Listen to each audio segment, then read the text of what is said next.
Hi everyone, my name is Kevin, and I'm going to walk you through all the essentials about your Flo Mask Pro. So the first thing we're going to do is to release the mask via the thumb release. And the way I like to release it is I like to gently roll my thumb up, which just releases the front cover very easily.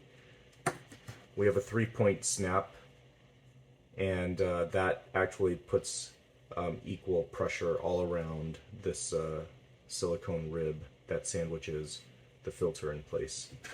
So the one thing you're going to want to do with your Pro filter is you actually need to put it in a directional format. The everyday one you can put in either direction, but for the Pro filter it actually needs to be directional. So as you can see here, there are these little undercuts on the top and bottom that you slide the tabs into, and that just helps you secure the filter a little bit better. The way I like to install it is I tend to do a very slight pinch just to let them slip underneath, and you can see how easily that went in. And similarly on the top side, we just do that really quick.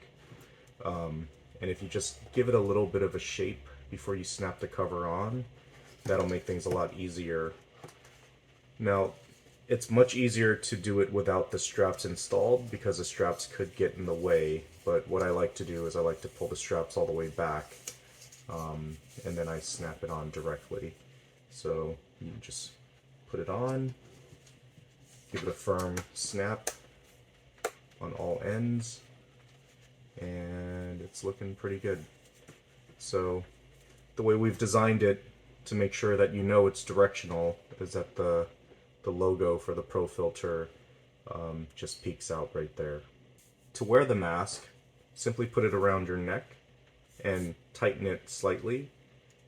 What I like to do with this extra slack is to just tuck it in against my neck so that it doesn't potentially tickle me in any way.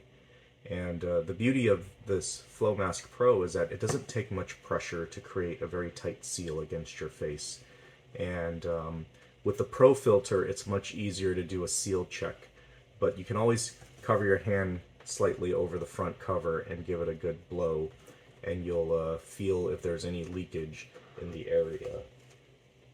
Another thing I'd like to cover is the condensation insert. So the reason for the condensation insert is because when cold air is hitting your warm air, it generates moisture inside the mask, and as you can see, we have several notches, one on top and one on the bottom. The one on top is to help you align that this is the top, and the bottom gives just a little bit of extra clearance against your lips.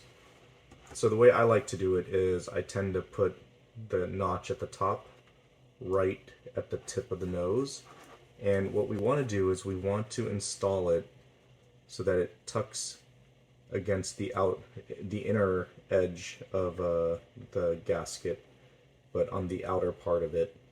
And even on the nose bridge, we want to have it as close to the outside surface end as possible. And as you can see here, there is a little bit of slack, so we just kind of tuck it in, and that keeps it at bay. Now, there is a little bit of a curvature here, and that's actually a good thing, because when the condensation builds up, and if you're looking down a lot, the moisture can pool at the front of the bottom of the mask, and having it right there helps with the absorption of that moisture. So don't fret over having to get it perfectly against the edge of the bottom part of the gasket, and it's very simple. That concludes our tutorial of Flo Mask. It's incredibly easy to use, and we hope you love it as much as we do. Thank you.